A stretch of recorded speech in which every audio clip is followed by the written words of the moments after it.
αξιωματούχους, όπως έγινε πρόσφατα με πρωτοβουλία υποψήφιου, να δώσουν από μόνοι τους και μάλιστα εν ώψη των προεδρικών στοιχεία της περιουσιακής του κατάστασης? Κοιτάξτε, να δείτε, με το να δίνεις αυτά τα στοιχεία, το τι έχεις τώρα, νομίζω ότι δεν εξυπηρετεί. Ο σκοπός του πόθεν έσχες είναι για να δείχνει τι περιουσία είχες αναλαμβάνοντας έναν αξίωμα και πώς έχεις εγκαταλείποντας εκείνο το αξίωμα, για να φαίνεται αν στο μεσοδιάστημα υπήρξαν κάποιοι σε εισαγωγικά άδειλοι πόροι για να αποκτήσεις αυτό το εισόδημα. Το να δηλώνεις τώρα την περιουσιακή σου κατάσταση, νομίζω δεν εξυπηρετεί οτιδήποτε. Ας πούμε ότι δηλώνω τώρα ότι έχω 4 σπίτια κλπ. Τι σημαίνει? Απαγορεύεται ένας να έχει μια περιουσία? Και αν έχει μια περιουσία, να απαγορεύεται να είναι υποψήφιος? Δηλαδή πρέπει ο υποψήφιος να μην έχει περιουσία. Το θέμα του πόθεν έσχες ακριβώς πολλές φορές έτσι στον προς τον κόσμο, και δημιουργείται και έτσι ένας λαϊκισμός, φεύγει από την σωστή του τροχιά, από τον σκοπό τον οποίο εξυπηρετεί. Βεβαίως είσαστε σε μια πολύ κρίσιμη περίοδο για την Κύπρο, όπως είμαστε και εμείς βέβαια στην Ελλάδα. Υπάρχουν κάποια εντός εισαγωγικών θα έλεγα σκάνδαλα, όπως ας πούμε είναι η μισθή ή τα μπόνους των Golden Boys κτλ. Φαντάζομαι ότι είναι λογικό σε αυτό το λαϊκίστικο ίσως πνεύμα που λέτε, οι πολίτες να ζητούν να τιμωρηθούν και αυτοί. Δεν υπάρχει δημόσια τιμωρία, υπάρχει όμως τιμωρία για τον κάθε ένα πολίτη που χρωστάει τέλος πάντων ένα μικρό ποσό στο δημόσιο. Έχει γίνει πολύ θόρυβος για τα Golden Boys. Ξεκίνησε με δημοσιεύματα αναφορικά με τους μισθούς των δημοσίων υπαλλήλων και των δημοσίων λειτουργών, και επειδή βρισκόμαστε στο μέσο μιας οικονομικής κρίσης πρωτοφανώς για τον τόπο μας, όπως και για την Ελλάδα, δεν έχουμε παρατηρηθεί, έχουμε ξαναπεράσει από αυτές τις δοκιμασίες. Δημιουργήθηκε μια εντύπωση, εσφαλμένη νομίζω, ότι οι αμοιβές των δημοσίων υπαλλήλων ήταν πάρα πολύ ψηλές. Και φαντάζουν να είναι ψηλές λόγω της δυσπραγίας στην οποία έχει περιέλθει και ο ιδιωτικός τομέας. Εγώ δεν είμαι από εκείνους που θα έλεγαν ότι δεν πρέπει να γίνουν αποκοπές στους μισθούς των δημοσίων υπαλλήλων. Όχι γιατί είναι τεράστιοι, αλλά γιατί θα πρέπει να μειώσουμε τα κρατικά έξοδα και γιατί ταυτόχρονα δεν μπορεί να μην υπάρχει κάποια ισορροπία μεταξύ των μισθών στον ιδιωτικό τομέα και στον δημόσιο τομέα. Αυτό το δέχομαι. Δεν δέχομαι όμως ότι οι μισθοί των γενικών διευθυντών ή των ανώτατων αξιωματούχων, όπως των δικαστών του Ανώτατου Δικαστηρίου του Γενικού Εισαγγελέα, ότι είναι εξωφρενικά ψηλοί, αν τους συγκρίνεις με κέρδη τα οποία πραγματοποιούν ορισμένα επαγγέλματα στον ιδιωτικό τομέα και μισθούς οι οποίοι δίδονται από ιδιωτικές εταιρείες όπως τις τράπεζες. Μετά την ξέσπασμα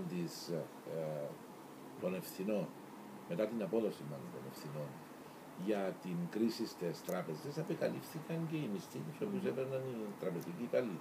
Εκεί είναι εξωφρενικά ψηλοί. Δεν δικαιολογούνται με κανέναν τρόπο μισθοί της τάξης πέραν του 1.000.000 ευρώ ετησίως ή της τάξης των 800.000 ευρώ ετησίως και επιπλέον μπόνους για την καλή απόδοση των τραπεζών, που δεν ήταν και καλή η απόδοση των τραπεζών, με απόδειξη ότι σήμερα για αυτήν την δυσπραγία που υπάρχει, ο κύριος υπεύθυνος να είναι οι τράπεζες, αφενός για την έκθεση τους στα ελληνικά ομόλογα και αφετέρου για την παροχή αυτών των δανείων, τα οποία είναι αφίβολο να ποτέ αν θα μπορέσουν να εισπραχθούν λόγω του ότι δεν καλύψονται από εγκινήσεις, ήταν επισφαλή από την αρχή τη και δόθηκαν και αυθαίρετα. Εκτός από το θέμα του να επιστραφούν τα χρήματα που φαντάζομαι ότι δεν θα επιστραφούν, νομίζω ότι ο κόσμος ζητάει και μία τιμωρία. Υπάρχει μέσω της δικαιοσύνης τρόπος για ποινικές ευθύνες, για καταλογισμό ποινικών ευθυνών? Υπάρχει και το ενδεχόμενο ποινικών ευθυνών, εκείνο το οποίο αναμένουν σαν Γενικό Εισαγγελέα, γιατί ξέρετε ότι ο Γενικό Εισαγγελέα στην Κύπρο έχει την απόλυτη ευθύνη και απόλυτες εξουσίες όσον αφορά τις ποινικές διώξεις, εξουσίες πολύ πέραν από εκείνες τις οποίες έχει ο Εισαγγελέας του Αριού Πάγου στην Ελλάδα. πολύ μεγαλύτερες και σε έκταση εξουσίες. Αναμένω επομένως τις 3 έρευνες οι οποίες γίνονται από 2 οίκους του εξωτερικού, η μια και από την Κεντρική Τράπεζα την άλλη, η οποία της Κεντρικής Τράπεζας έχει δοθεί στην δημοσιότητα, σε εισαγωγικά στη δημοσιότητα, έχει διαρρεύσει εν πάση περιπτώσει, και αναμένονται οι απόψεις των τραπεζών σε σχέση με τα όσα τους καταμαρτυρεί η Κεντρική Τράπεζα, για να δούμε πώς μπορούμε να προχωρήσουμε και με ποινικές διώξεις. Ας σημειωθεί όμως ότι με τις ποινικές διώξεις δεν επιστρέφονται τα χρήματα στους κατόχους αξιογράφων, και αυτό το έχω πει επανειλημμένα. Ναι, βέβαια, απλώς είναι και θέμα ηθικής. Είναι και θέμα ηθικής, ναι. Γιατί με τις συμπεριφορές τους, τις συμπεριφορές έξω από κάθε όριο το οποίο επέτρεπε ο νόμος, οδήγησαν αυτούς τους ανθρώπους σε αυτές τις μεγάλες δυσκολίες. Έχουν χάσει τις περιουσίες τους. Το πόρισμα της Κεντρικής Τράπεζας τι έλεγε? Το πόρισμα της Κεντρικής Τράπεζας καταλήγει επιρρύπτει ευθύνες και στις 2 τράπεζες, και στην Λαϊκή και στην Τραπεζική. Οπότε βλέπετε σε αυτές τις 2 τράπεζες ή στους ανώτατους αξιωματούχους της κάποια στιγμή να καταλήγουν σε φυλακή ή να έχουν άλλες ποινικές διώξεις? Κοιτάξτε να δείτε, σίγουρα δεν θα πρέπει να περάσει το όλο θέμα χωρίς απαρατήρητο. Τώρα πώς θα προχωρήσουμε όμως δεν είναι εύκολο το θέμα. Βρισκόμαστε και σε ένα στάδιο που προσπαθούμε να γίνει αυτή η ανακεφαλαίωση των τραπεζών, που δεν ξέρουμε ούτε πώς θα γίνει ούτε πότε θα γίνει. Πιστεύετε και αν ότι δεν ο νόμος... γίνει σύντομα θα είναι ολέθριες οι επιπτώσεις. Στο επίπεδο των νομικών ευθυνών πιστεύετε ότι το νομικό σύστημα στην Κύπρο τους προστατεύει?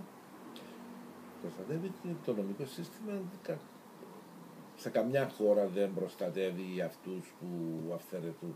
Τώρα, αν υπάρχουν ορισμένα παρανομικά παράθυρα ή δυσκολίες ή ακόμα δυσκολίες στη συγκέντρωση της μαρτυρίας, είναι ένα άλλο θέμα. Αλλά νομίζω ότι έχουμε εκείνη την κατάλληλη νομοθεσία, γιατί δεν είναι τίποτε άλλο. Αντιγραφή ή υιοθέτηση των οδηγιών της Ευρωπαϊκής Ένωσης, όπως ισχύουν σε όλα τα κράτη μέλη της Ευρωπαϊκής Ένωσης.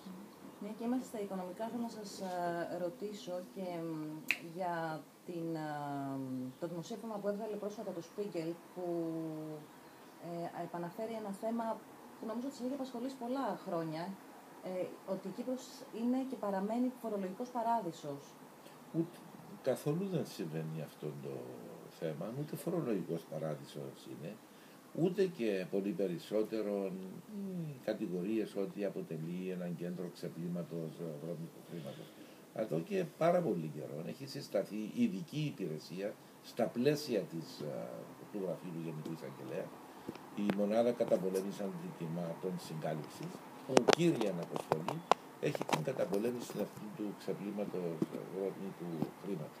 Αποτελέσματα έχει εντοπίσει τίποτα? Κοιτάξτε να δείτε, οι εκθέσεις οι οποίες γίνονται από τους διεθνείς οργανισμούς σε σχέση με την απόδοση της μονάδας μας είναι εξαιρετικές.